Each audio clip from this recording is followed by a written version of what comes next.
And I would argue the most important dividing factors are twofold. Number one, what do they think of Netanyahu?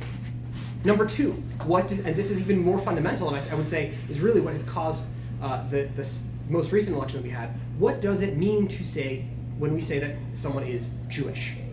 Okay? So we have Jewish identity, and what do you think of Netanyahu?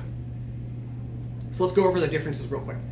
Netanyahu has been prime minister for 10 years, and one of the things about being a leader for that long is that it gets increasingly complicated to differentiate yourself from some of the things that are going on in the state. You become very enmeshed in some things.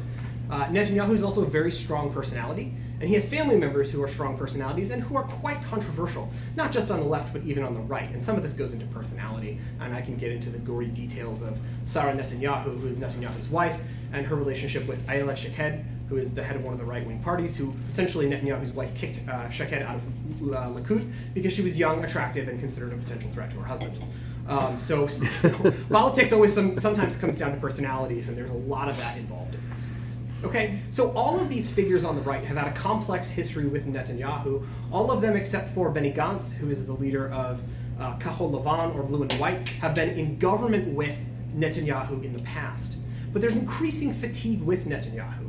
He's been accused of corruption. He's actually facing indictments. He claims that this is a criminal leftist conspiracy. You know, there aren't a lot of leftists left, so it might just be, you know, he might be right that it's a conspiracy of people who don't like him, but that doesn't necessarily mean that they are leftists. It's hard to kind of sift through the wheat and the chaff on the corruption stuff, but there's a lot of it. There's a lot of smoke, and he is going to be facing these indictments and has taken the indictments very seriously. So Netanyahu's ultimate goals are two things. Number one, survival. Number two, staying out of jail. And those two things are intimately linked.